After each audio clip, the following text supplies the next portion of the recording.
Halo semua mahasiswa, selamat datang kembali dalam pertemuan kita di kelas bisnis komunikasi dan juga negosiasi.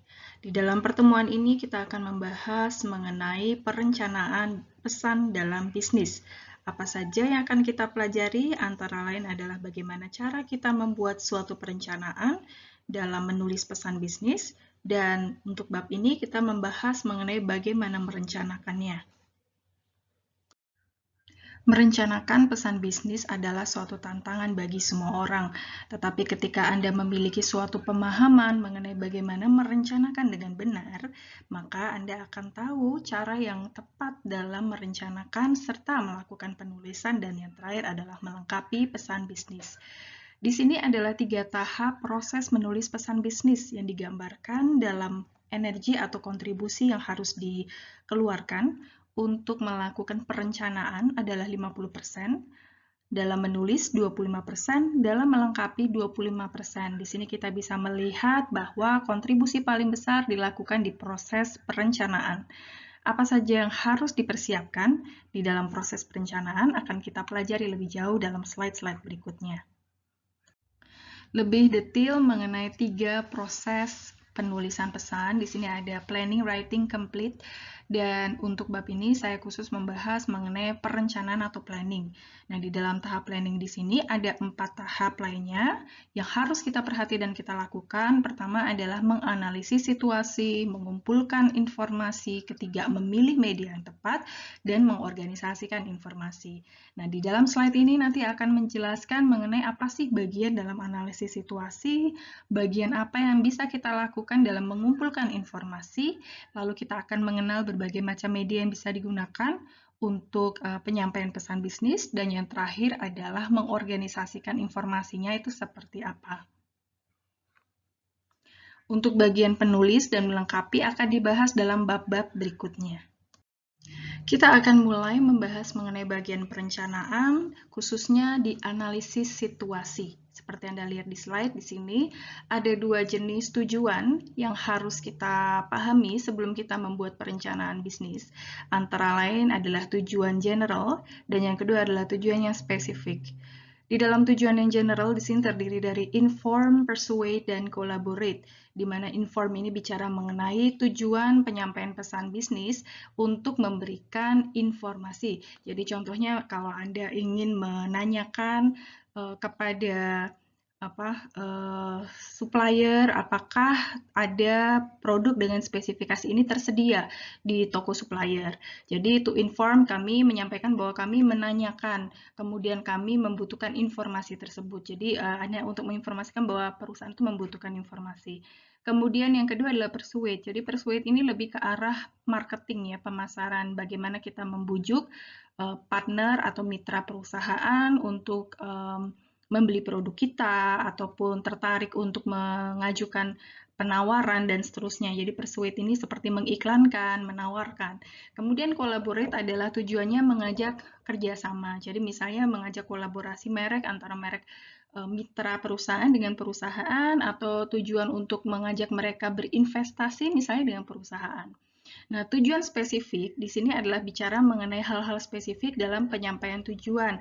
Ada change, realistic, timing, acceptability. Dalam change ini bicara mengenai bagaimana pesan kita ketika disampaikan akan membuahkan suatu dampak atau perubahan atau tidak. Jadi misalnya kita menyampaikan pesan permohonan kenaikan gaji kepada perusahaan kita di kondisi pandemi. Jadi itu menjadi sesuatu yang tidak masuk akal, sehingga penyampaian pesan itu kemungkinan tidak bisa membuat suatu perubahan, atau misalnya perusahaan sedang dalam kondisi ekonomi yang sangat buruk sehingga pesan kita akhirnya sebenarnya menjadi tidak realistis dan tidak bisa membuat perubahan apa-apa. Kemudian timing, kita harus memilih waktu yang tepat kapan harus menyampaikan pesan. Jadi misalnya kalau laporan-laporan akhir, biasa orang kan pada sibuk untuk mengerjakan laporan akhir, kita bisa mencari timing yang lebih tepat untuk menyampaikan informasi penawaran produk. Jadi di luar laporan akhir supaya mereka lebih konsentrasi menerima pesan kita. Kemudian acceptability, kemungkinan pesan kita bisa diterima adalah ketika kita memang mengirimkan pesan itu dan kita adalah orang yang memang memiliki kredibilitas untuk menyampaikan pesan. Jadi misalnya kita ingin mengajukan komplain mengenai pekerjaan bagian keuangan, sedangkan kita adalah bagian operasional. Jadi kita harus memastikan kita ada di bidang yang memang terkait dengan expertise kita dalam menyampaikan pesan. Jadi pesan itu akan lebih mudah diterima oleh mitra kita ataupun lawan penerima pesan. Kemudian hal lain dalam analisis situasi, kita bicara mengenai profil audiens. Jadi kita memahami siapa sih audiens yang akan menerima pesan kita. Lebih detailnya akan disampaikan dalam slide berikutnya. Sebelum kita membahas tentang bagaimana profil audiens, kita di sini melihat dulu perbedaan antara 3 jenis tujuan general ya, dan bagaimana cara kita mengontrol komunikasi kita, dan bagaimana audiens kita menuntut partisipasi audiens dalam penyampaian pesan kita. Jadi contohnya dalam to inform gitu ya.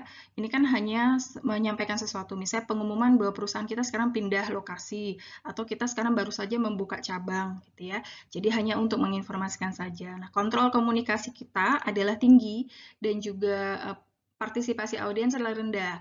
Maksudnya kontrol komunikasi di sini kita bicara mengenai kita bisa menyampaikan seperti informasi apa adanya gitu. Jadi kita tidak menekankan sesuatu atau istilahnya membungkus pesan kita dengan cara tertentu karena pesan kita bukan pesan buruk ataupun pesan yang mungkin menyebabkan reaksi konsumen menjadi menghindari kita ataupun tidak suka gitu. Jadi di sini kontrol komunikasi menjadi tinggi. Lalu kita juga tidak membutuhkan partisipasi yang tinggi dalam artian di sini low di sini kita hanya menyampaikan, oh kita ada perubahan tanggal produksi atau misalnya kita ada perubahan lokasi toko, sehingga kita nggak perlu banyak partisipasi audiens di situ. Kemudian dalam persuade ini medium ya, jadi kita bisa membujuk customer, kita harus benar-benar memilih kata yang tepat supaya membuat mereka tertarik, sehingga harus ada kontrol komunikasi di situ, dan kita juga menuntut partisipasi yang medium juga dari audiens kita, artinya kita memberi penawaran, tetapi kalau mereka tidak menginginkan gitu ya penawaran kita, ya kita tidak boleh memaksa. Nah, kemudian bagian collaborate ini bicara mengenai kontrol komunikasi yang rendah. Kenapa seperti itu? Karena kita mengajak seseorang untuk berinvestasi, kita mengajak seseorang untuk berkolaborasi dengan perusahaan. Ketika mungkin kita melihat mitra kita adalah mitra yang sangat penting, akan meningkatkan brand image perusahaan kita, dan seterusnya. Jadi kita sangat berhati-hati, kita menyampaikan hal dengan sangat berhati-hati, dan di sini keterlibatan audiensnya dituntut tinggi. Artinya kita menginginkan sebenarnya mereka untuk berkolaborasi dan kita. Nah, di sini kita harus melihat cara komunikasi kita berbeda tergantung tujuan penyampaian pesannya seperti apa. Kita sudah masuk ke dalam profil audiens. Ini juga bagian dari menganalisis situasi. Nah, hal apa saja yang perlu kita perhatikan untuk kita mengenal audiens yang akan menerima pesan bisnis kita? Pertama, identifikasi primary audience atau audiens utama kita tuh siapa. Jadi, baik itu penyampaian pesan kita, itu ditujukan kepada audiens yang penting atau yang utama siapa. Jadi misalnya apakah dia dilihat dari usianya, posisinya di dalam perusahaan, sehingga kita bisa menyesuaikan. Kemudian menentukan berapa jumlah. Dalam artian di sini kita harus tahu pesan ini untuk berapa orang sih, karena ini juga akan menentukan media yang tepat yang akan kita gunakan. Apakah kita menyampaikannya secara langsung, atau menggunakan surat, atau menggunakan email, atau media elektronik lainnya. Kemudian menentukan komposisi. Jadi misalnya dalam pengiriman surat, andaikan perusahaan ingin menyampaikan pengumuman terkait vaksinasi perusahaan, gitu ya. Jadi yang akan menerima pesan ini dalam hal range usia, kemudian jenis kelamin, kemudian lokasi tempat tinggal, komposisinya seperti apa. Karena mungkin penerimaan audiens yang berusia senior dengan audiens yang masih berusia muda, misalnya milenial, akan berbeda ya cara mereka menerima pesan, sehingga kita harus memastikan pesan yang tersampaikan bisa diterima di berbagai macam range usia atau gender. Jadi kita harus pahami dulu komposisi. Selain itu pemahaman mereka. Nah, ini saya pernah membahas dalam bagian presentasi ya, bagaimana kita harus mengenal apakah audiens kita punya pemahaman istilah-istilah asing, kemudian pemahaman yang cukup, kita harus memahami latar belakang pendidikan mereka, sehingga kita bisa memilih kata-kata yang tepat yang bisa dimasukkan dalam pesan bisnis. Kemudian yang berikutnya adalah ekspektasi dalam proyek dan juga preferensi. Kadang-kadang setiap orang tuh punya preferensi yang berbeda-beda. Di dalam bab-bab berikutnya kita juga sebenarnya akan membahas penyampaian pesan negatif, penyampaian pesan positif, kemudian penyampaian pesan persuasif itu punya struktur dan format yang berbeda-beda. Yang idealis seperti apa. Nah, maksudnya dengan preference ini biasanya setiap orang tergantung personality-nya punya preferensi yang berbeda. Ada orang yang kalau ingin menerima atau misalnya menerima suatu pesan, harus mengikuti tata cara. Kemudian ada orang yang ketika menerima pesan, saya nggak peduli itu bad news atau good news, yang penting sampaikan aja to the point, intinya apa. Jadi dengan mengenal preferensi audiens kita akan lebih tepat sasaran. Siapa tahu misalnya audiens kita adalah orang yang suka to the point, menerima pesan baik itu berita buruk negatif, tapi kita terlalu banyak mengikuti format tanpa memperhatikan preferensi mereka, mungkin mereka akhirnya bosen dan nggak paham ini sebenarnya poinnya tuh apa. Jadi kita harus perhatikan hal tersebut. Dan yang terakhir adalah probable reaction, artinya ketika kita menyampaikan pesan, kita bisa memposisikan diri kita menjadi seorang penerima pesan. Kalau dia menerima pesan saya, reaksi dia akan seperti apakah marah misalnya, apakah biasa saja atau netral, apakah sedih atau mungkin bahagia. Jadi kita bisa mengatur atau mengontrol cara komunikasi kita di situ. Nah, ini contoh saja ya, jika audiens Anda adalah anak-anak, gitu ya, Anda tentu saja nggak bisa menyampaikan informasi dengan cara yang formal. Jadi misalnya, selamat siang anak-anak, silakan duduk di kursi, mohon diam, karena nggak mungkin anak-anak diam. Jadi, ini pernah terjadi sebenarnya ya, di salah satu former presiden kita, gitu ya, di mana dia marah dengan anak-anak yang pada waktu dia sedang menyampaikan mungkin kunjungan, kemudian dia berbicara di situ ada anak kecil ya, usia kecil gini yang tertidur dan dia tegur anaknya. Nah, ini kan berbeda ya dengan orang dewasa yang sudah bisa memiliki awareness yang cukup tinggi dalam memposisikan diri, berbeda dengan anak-anak, kita nggak bisa maksa jangan tidur. Mungkin mereka bisa kalau kita arahkan dengan cara yang baik dan benar, tapi akan berbeda situasinya, justru akan kita melihat kok kurang sensitif ya orang ini dengan kebutuhan anak-anak yang ya biasalah anak-anak ngantuk, tertidur. Jadi kita harus punya respon yang berbeda juga tergantung siapa audiens kita. Nah, kalau misalnya Anda menyampaikan pesan bisnis dalam bentuk presentasi buat anak-anak, ya pilihlah slide-slide yang menarik tampilannya. Jadi jangan yang terkesan formal, yang boring, karena anak-anak suka dengan animasi, dengan warna yang cerah, atau mungkin ada gambar anak-anak lain juga gitu ya di slide mereka, sehingga mereka juga lebih tertarik. Nah, jadi di sini gambarannya adalah tolong sesuaikan dengan audiens Anda yang menerima pesan. Bagian kedua dalam proses perencanaan adalah mengumpulkan informasi. Jadi setelah kita mengenal tujuan, lalu audiens kita, yang berikutnya adalah cara saya mengumpulkan informasi yang harus masuk dalam pesan saya itu bagaimana. Ada cara-cara informal yang sebenarnya bisa dilakukan oleh Anda, antara lain misalnya melihat dari perspektifnya audiens. Jadi kita jangan menulis surat dari perspektifnya kita saja. Kita harus pahami situasi audiens, ketika dia menerima surat ini, jangan sampai dengan kita menyampaikan berita buruk misalnya kepada audiens membuat dia semakin shock, jadi poin pesan yang ingin kita sampaikan justru tidak tersampaikan dengan baik. Kemudian listen to the community, jadi kita bisa mencari masukan dulu dari komunitas kita atau orang-orang yang paham dengan situasi penerima pesan kita. Kemudian kita bisa mengumpulkan informasi dari laporan perusahaan, dokumen perusahaan, kemudian kita bisa mengkonsultasikannya kepada atasan kita, kepada rekan kerja, ataupun kepada konsumen kita. Selain itu, kita juga sebenarnya bisa menanyakan kepada audiens yang penerima pesan kita juga tentang input-input. Misalnya begini, kita ingin membuat sebuah penawaran produk gitu ya, kita bisa berkomunikasi dengan audiens. Misalnya, Bapak lebih suka saya menyampaikannya melalui media apa ya Pak? Apakah email, apakah melalui surat, atau dalam bentuk lainnya misalnya. Maaf. Yang berikutnya adalah menyediakan informasi. Pastikan di dalam menyediakan informasi, informasi itu harus akurat. Jadi jangan ada kesalahan-kesalahan tulis. Jadi misalnya salah tanggal ataupun misalnya salah menyebutkan apa namanya gender gitu ya. Jadi harusnya dia adalah bapak, Anda sebut ibu, karena itu bisa sangat sensitif bagi beberapa orang. Ya, saya juga sebenarnya pernah mengalami ketika saya waktu itu copy paste ya, bikin salah satu surat kepada beberapa dosen, dan saya udah menyelesaikan surat ini, kemudian saya paste gitu ya, surat itu dan tinggal mengganti nama.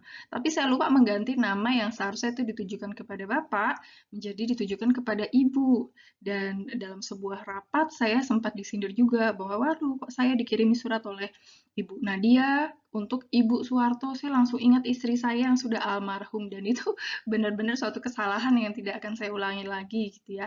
Tapi seringkali tetap aja kita harus lebih detail dan teliti sebenarnya dalam membuat surat, apakah ada informasi yang belum saya ganti, seperti itu. Kemudian harus beretika. Jadi dalam membuat surat harus mengikuti tata cara, jangan menggunakan kata-kata yang tidak sopan ataupun menggunakan kata-kata yang lebih banyak singkatan-singkatannya atau tidak memberikan salam. Jadi ini nih adalah hal-hal yang sebenarnya sering terjadi ketika mahasiswa mengirimkan pesan gitu ya kepada dosen, yang sering saya alami ya sebagai dosen. Jadi misalnya bukannya menanyakan apakah Bapak bisa dan Bapak bisa kapan, dia yang mengatur waktunya. Misalnya, saya butuh besok ya Pak, mohon disegerakan. Jadi, tidak bisa seperti itu. Kita harus bisa melihat situasi audiens. Misalnya, oh dia dosen, dia harus mengajar. Selain mengajar juga dosen harus melakukan aktivitas lainnya. Mungkin dia sedang ini, sedang itu. Jadi kita harusnya menanyakan, bukan menentukan waktunya. Kalaupun Anda misalnya butuh waktu yang deadline-nya cepat gitu ya, jika memungkinkan, Anda bisa menggunakan kata-kata jika memungkinkan, Bapak bisa memberikan jawaban pada hari sekian, seperti itu, karena saya harus melakukan ini. Namun, mohon disesuaikan dengan jadwal. Jadi, hal-hal beretika ini penting ya, karena ketika audiens merasa bahwa dia mendapatkan surat yang menyinggung ataupun kurang beretika, misalnya tidak menyampaikan salam juga, ataupun tidak menyebutkan nama, atau misalnya sering banget mahasiswa di Indonesia ya terutama pakai aku gitu ya. Jadi aku di Indonesia ini adalah tidak formal.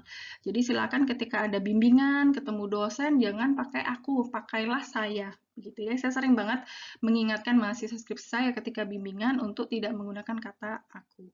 Nah, kemudian pastikan informasi tersebut berkaitan. Jadi benar-benar informasi yang sesuai dengan apa yang harus Anda sampaikan lah gitu. Jadi tidak di luar konteks.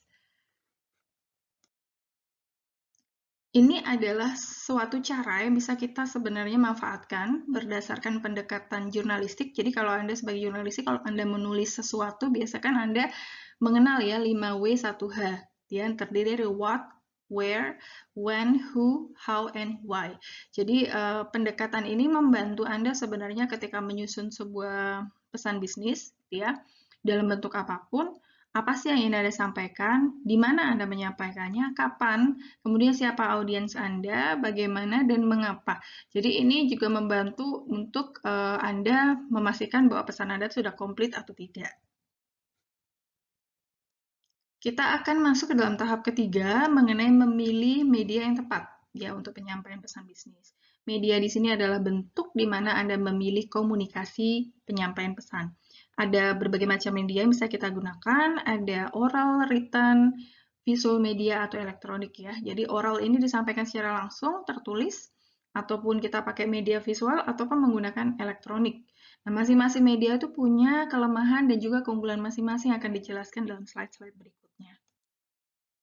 Dalam oral media atau penyampaian secara direct atau langsung, jadi face to face, ini adalah bentuknya conversation atau percakapan face to face, interview, pidato atau presentasi perorangan, atau pertemuan-pertemuan yang dilakukan secara langsung.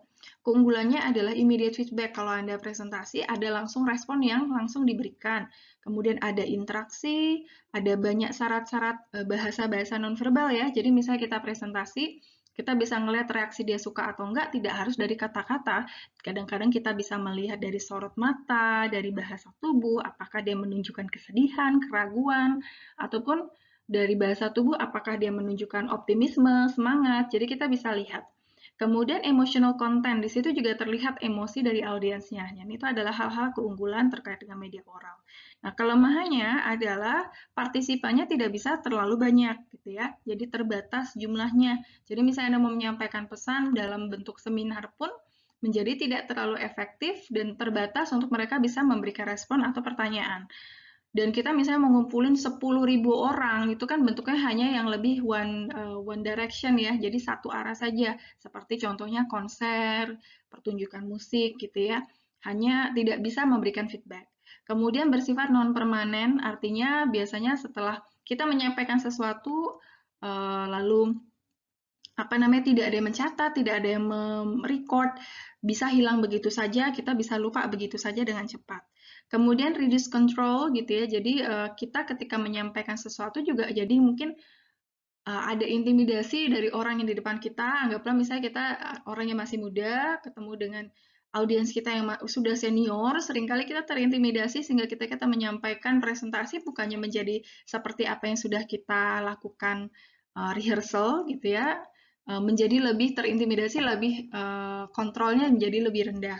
Kemudian tidak bisa diedit atau revisi. Jadi kalau ada kesalahan, kita salah mengucapkan sesuatu, orang sudah terlanjur ingat. Dan kadang-kadang kalau itu menyakitkan, menjadi berpengaruh pada hubungan personal. Kemudian media tertulis. Di sini berbentuk media cetak dalam berbagai macam bentuk, dari yang modelnya tradisional seperti surat, memo, laporan, majalah, dengan kualitas produksi yang dibutuhkan di situ. Ada beberapa kelemahan dan juga kekuatan dari media tertulis. Contohnya dalam keunggulannya adalah dibutuhkan suatu perencanaan dan kontrol. Jadi kita bisa merencanakan kita mau nulis apa dulu gitu ya. Jadi kontrolnya lebih mudah, terus bisa di-record. Jadi kalau setelah kita dapat surat, kita bisa simpan di arsip. Kemudian audiensnya menerima juga bisa lebih banyak dan meminimalkan distorsi, gangguan. Jadi kalau kita harus menyampaikan berita buruk, kita harus bisa sampaikan apa adanya dengan media tertulis. Kemudian kelemahannya adalah delay feedback, jadi feedback nggak bisa langsung seperti media oral, kemudian tidak bisa melihat isyarat-isyarat bahasa tubuh, membutuhkan waktu untuk menciptakan dan mendistribusikan, menyiapkan dan memproduksi, jadi butuh waktu lebih lama sebenarnya dibandingkan ketika Anda harus menyampaikannya secara langsung. Gitu ya. Jadi ini adalah kelemahan dari media tertulis. Visual media adalah segala macam bentuk visual elemen yang bermain menjadi suatu peran yang sentral dalam menyampaikan pesan. Jadi contohnya menggunakan kurva, grafik, diagram, seperti contoh-contohnya yang ada di gambar ini. Ada kelemahan dan juga keunggulannya. Dalam hal keunggulannya, visual media ini sih bisa membantu untuk menyampaikan suatu ide yang kompleks dalam bentuk yang lebih menarik dan hubungan gitu ya, menyampaikan mengenai gambaran hubungan dengan lebih cepat dibandingkan narasi tertulis gitu. Kemudian lebih tidak mengintimidasi. Biasanya kan orang malas ya kalau dapat surat panjang banget penjelasannya dibandingkan dia langsung menjabarkan itu dalam bentuk tabel atau grafik, jauh lebih menarik karena kita bisa menggunakan warna dan informasinya bisa terlihat mana yang paling dominan, mana yang paling majority dan paling minority dan seterusnya. Menghindari juga di sini beban audiens terutama ketika ingin mendapatkan informasi dengan cepat gitu ya. Jadi audiens itu kan kadang-kadang nggak punya waktu terlalu lama ya untuk membaca sesuatu dan mempermudah dengan kita menunjukkan grafik atau gambar. Kelemahannya adalah harus ada skill artistik gitu ya. Orang tuh harus punya suatu skill yang dia paham art, paham seni, paham keindahan gitu ya, tahu cara mendesain. Nah itu nggak semua orang ya, kadang-kadang saya juga menemukan beberapa orang yang ditugasi untuk membuat suatu poster gitu ya, dan posternya terkesan biasa aja, dan dia tidak bisa melakukan banyak hal untuk membuat perubahan. Jadi ada juga orang yang langsung bikin sebentar, langsung kelihatan lokasi yang tepat, penempatan warna, dan seterusnya. Jadi itu karena memang orang punya skill gitu ya, tertentu dalam hal desain dan seterusnya. Membutuhkan technical skill ya, terutama kalau membuat suatu kurva, grafik, gambar, infografik, dan seterusnya. Itu membutuhkan teknik, karena kita harus pakai software atau aplikasi.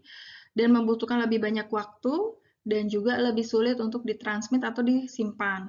Itu karena kita harus menyesuaikan dengan format pembuatan gambarnya tadi. Nah, elektronik media adalah media berikutnya, bentuknya bisa telepon, podcast, blog, wiki, email, ataupun SMS ya. Ini bentuk lain dari media elektronik, ada voicemail, teleconference, videotape, computer conference, fax, email, instant messaging, website. Nah, keunggulannya adalah delivery speed cepat untuk menyampaikan. Jadi email itu dalam waktu beberapa detik saja sampai kalau tidak ada kendala. Kemudian bisa menggapai banyak audiens, lalu bisa melibatkan berbagai macam multimedia. Jadi misalnya kita mau lampirkan video, musik, ataupun file yang interaktif itu memungkinkan. Kemudian bisa diakses selama orang yang menerima itu bisa terakses dengan internet. Kelemahannya adalah bisa menyebabkan tension atau konflik. Jadi terutama kalau kita tidak memahami etika dalam penulisan pesan gitu ya. Jadi misalnya kita tidak sengaja gitu ya supaya terlihat lebih jelas font-nya kita buat tab semua. Sedangkan tab semua di sini bisa berarti kita berteriak atau marah. Sehingga kalau kita tidak menyadari hal tersebut itu menyebabkan audiens yang menerima pesan kita menjadi tersinggung. Kemudian overuse, orang ini biasanya kan tidak bisa menghindari sosial media dan internet ya. Nah, kalau sering menggunakan email ataupun Yahoo Messenger ataupun WhatsApp, nah kita akhirnya jadi keasikan chattingan gitu ya daripada bekerja, dan terutama di sini akhirnya mempengaruhi produktivitas.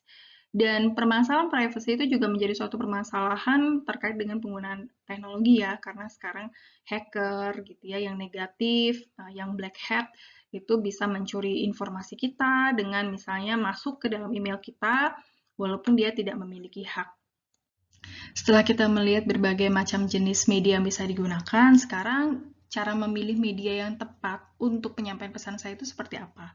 Silakan pertimbangkan beberapa hal ini. Jadi pertama, formalitas pesan. Jadi kalau pesan kita termasuk pesan yang formalitasnya tinggi, confidential, kita bisa memilih penggunaan written media. Kenapa seperti itu? Sampai sekarang dokumen-dokumen yang tercetak itu memiliki tingkatan yang paling formal dianggap gitu ya dibandingkan menggunakan email atau telepon gitu ya, karena bisa terrecord dengan mudah. Jadi kalau Anda misalnya undang orang ya, misalnya ngundang pernikahan Anda gitu ya kan, Anda kalau misalnya dikirimkan undangan dalam bentuk fisik dibandingkan dikirimkan software gambarnya ke dalam WhatsApp gitu ya, Anda kan melihat formalitasnya ke undangan fisik ya dibandingkan Anda menerima pesan itu dari WhatsApp. Jadi kita harus lihat seberapa formal sih pesan kita gitu ya. Kemudian keterbatasan media. Jadi kita lihat tadi kelemahan-kelemahan media.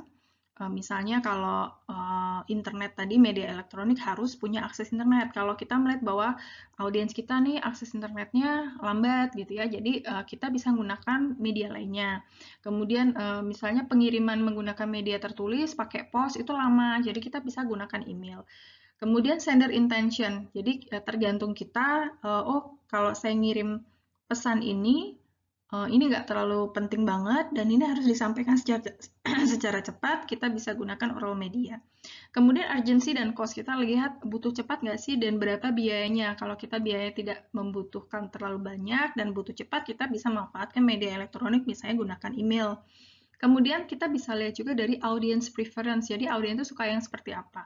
Karena beberapa contoh ya, beberapa dosen akan lebih prefer untuk menggunakan surat fisik gitu ya dibandingkan menggunakan bentuk yang soft copy dari email misalnya seperti itu.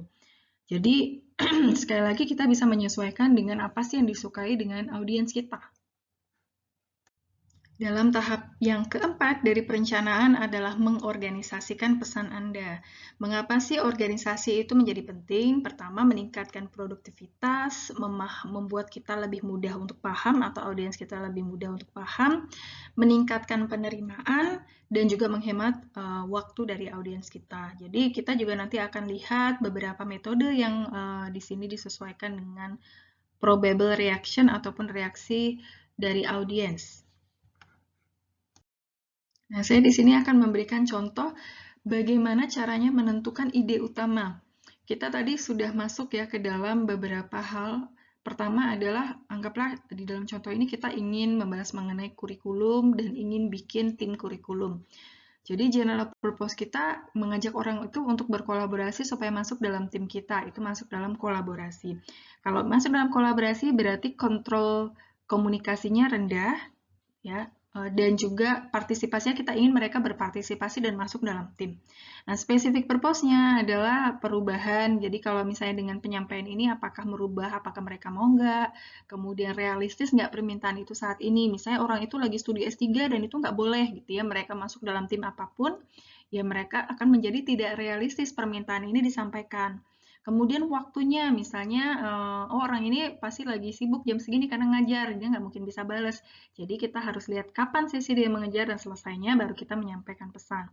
Kemudian acceptability, kemungkinan orang ini akan menerima nggak, apakah saya ini orang yang berkompeten atau tidak untuk menyampaikan pesan. Jadi Anda harus lihat posisi Anda juga, misalnya anda hanya senior gitu, Anda junior maksudnya, dan tidak memiliki posisi penting gitu ya, di tim itu. Jadi bukan ketua, bukan sekretaris, jadi yang tidak memiliki otoritas, ya biarkanlah orang yang memiliki otoritas yang menyampaikan permohonan tersebut.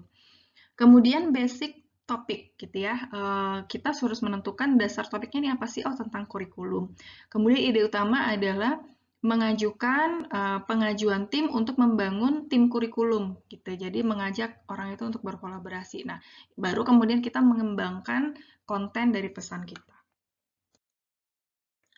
Berbagai macam cara yang bisa kita lakukan juga untuk mendapatkan ide, misalnya kita bisa gunakan mind mapping seperti ini ya, atau brainstorming, kita diskusi sama teman, atau storyteller tour ya. Biasanya ada orang yang suka untuk bisa mengembangkan idenya, dia rekam suaranya. Saya tuh pengen nulis tentang ini. Itu kadang-kadang lebih mudah untuk disampaikan secara langsung gitu ya, pakai suara daripada tertulis gitu. Nah, kemudian journalistic approach yang tadi udah disampaikan contohnya 5W1H, kemudian question answer chain. Kadang kita bisa nyiapkan pertanyaan dulu, kemudian memberikan jawabannya, sehingga kita bisa kembangkan ide tersebut. Ini adalah hal penting yang perlu kita ketahui, sequencing the message, gitu ya. Apakah kita akan menggunakan pendekatan langsung atau pendekatannya tidak langsung, atau disebut sebagai induktif. Kalau pendekatan langsung disebut sebagai deduktif dalam penyampaian pesan. Nah, kalau dalam pendekatan yang langsung, di sini ide utama itu disampaikan di awal, kemudian biasa ide utama baik itu rekomendasi yang disampaikan langsung, kesimpulan atau permintaan, dan didukung dengan ide-ide utama. Ide-ide lainnya, gitu ya, ide-ide pendukung lainnya. Kemudian indirect approach di sini adalah suatu pendekatan yang dimulai dulu dengan fakta, informasi, bukti-bukti sebelum Anda membangun media ide utama. Jadi contohnya misalnya direct approach ini Anda ingin menyampaikan bahwa Anda mengundang seseorang gitu ya ke dalam suatu tim ya, tadi ya direct approach Anda pakai di situ, berarti melalui surat ini kami mengundang Anda untuk melakukan pertemuan dalam pembentukan tim gitu ya, tim kurikulum tahun 2021. Kami harapkan Anda bisa hadir di tanggal, waktu, tempat. Terima kasih perhatian Anda. Nah, itu menggunakan direct approach. Jadi, Anda langsung menyampaikan poin Anda tuh apa sih? Itu di awal. Nah, kalau indirect approach adalah misalnya Anda harus menyampaikan sesuatu yang mungkin akan istilahnya melibatkan emosi atau ini berita buruk gitu ya. Jadi contohnya Anda ingin menyampaikan mengenai penutupan cabang yang dimiliki oleh perusahaan di sebuah kota, yang artinya konsekuensinya adalah staf-staf atau karyawan yang bekerja di situ harus mereka dikeluarkan gitu ya dari perusahaan atau dirumahkan. Nah, di sini Anda bisa menyampaikan kepada karyawan misalnya dimulai dari kondisi perekonomian yang merupakan dasar kenapa Anda harus mengambil keputusan itu. Jadi contohnya misalnya saya mengundang Anda di sini untuk menyampaikan mengenai kondisi perusahaan. Pertama-tama penjualan kita mengalami penurunan di tahun sekian sampai sekian. Penjualan di kota ini, produk ini juga mengalami penurunan. Hal ini juga didukung dengan situasi pandemi yang terjadi, sehingga ini tidak dialami hanya oleh perusahaan kita, tetapi juga banyak perusahaan di dunia, bahkan di seluruh dunia. Jadi melalui pertemuan ini saya menyampaikan bahwa perusahaan harus membuat suatu keputusan untuk keberlangsungan perusahaan itu sendiri dan untuk untuk Anda sendiri dan keluarga. Melalui pertemuan ini saya menyampaikan bahwa dengan sangat berat hati sebagai ide utama Anda harus kami rumahkan dalam sementara waktu. Jadi itu adalah indirect approach. Jadi kita mulai dari pendekatan-pendekatan yang buktinya dulu, informasinya dulu, faktanya dulu kita sampaikan sebelum kita masuk ke ide utama yang kita sampaikan. Nah, kita bisa lihat kaitannya direct dan indirect approach tadi berdasarkan tipe pesan kita, reaksi audiens kita. Contohnya di sini, di bagian tipe pesan, kita harus lihat dulu pesan kita nih pesan rutin atau enggak, menyampaikan pesan baik atau enggak, atau niat yang baik atau tidak.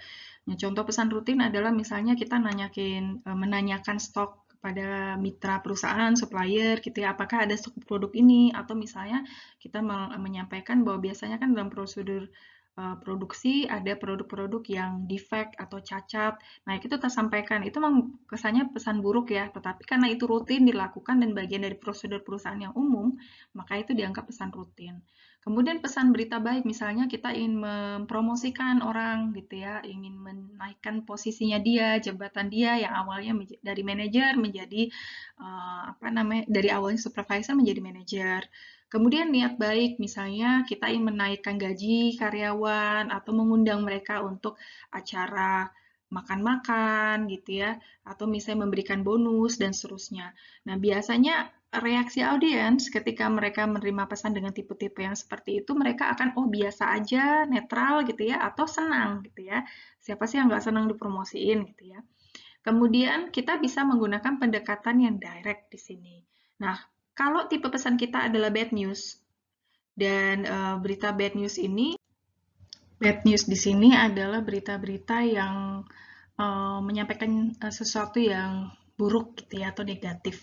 Nah, biasanya reaksinya akan displease atau tidak senang. Contoh dari bad news adalah misalnya penutupan cabang tadi, kemudian merumahkan karyawan karena kondisi ekonomi, atau mendisiplin karyawan, menyampaikan penilaian kinerja yang buruk pada karyawan, atau hal-hal lain lah. Jadi misalnya perusahaan harus menyampaikan bahwa produk pesanan konsumen itu juga rusak di jalan dari proses penyampaian produk, ataupun mereka tidak menyampaikan produk on time gitu ya kepada konsumen besar. Nah, itu bad news.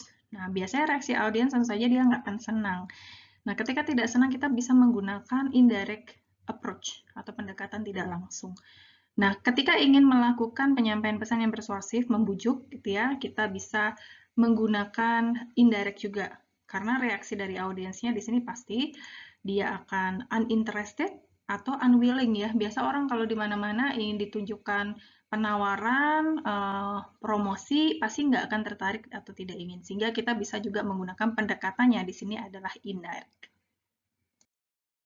Oke, ini adalah gambaran yang kurang lebih sama ya. Di sini adalah reaksi dari audiens, apakah dia ketika menerima pesan menjadi tidak tertarik, tidak mau menerima pesan tersebut, tidak senang, atau dia akan netral, senang, tertarik, atau sangat semangat gitu ya menerima pesan. Kita bisa lihat pendekatannya. Jadi kalau dia termasuk netral, tertarik, senang, kita masuk ke pendekatan yang direct, dan yang indirect ketika tidak senang, tidak tertarik, dan tidak mau menerima pesan. Kita bisa gunakan pendekatan yang pendekatan indirect di sini. Nah, reaksi audiensnya seperti apa? Sama seperti tadi. Nah, pembukaannya bagaimana? Gitu ya, pembukaan pesan.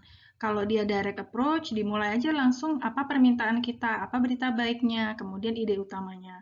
Di dalam bagian pesan, ya tubuh pesan atau isi pesan, menyediakan detail-detail lain yang perlu diketahui. Dalam penutupan, Anda menyampaikan suatu komentar mengenai berita baik dan tindakan apa yang Anda ingin mereka lakukan.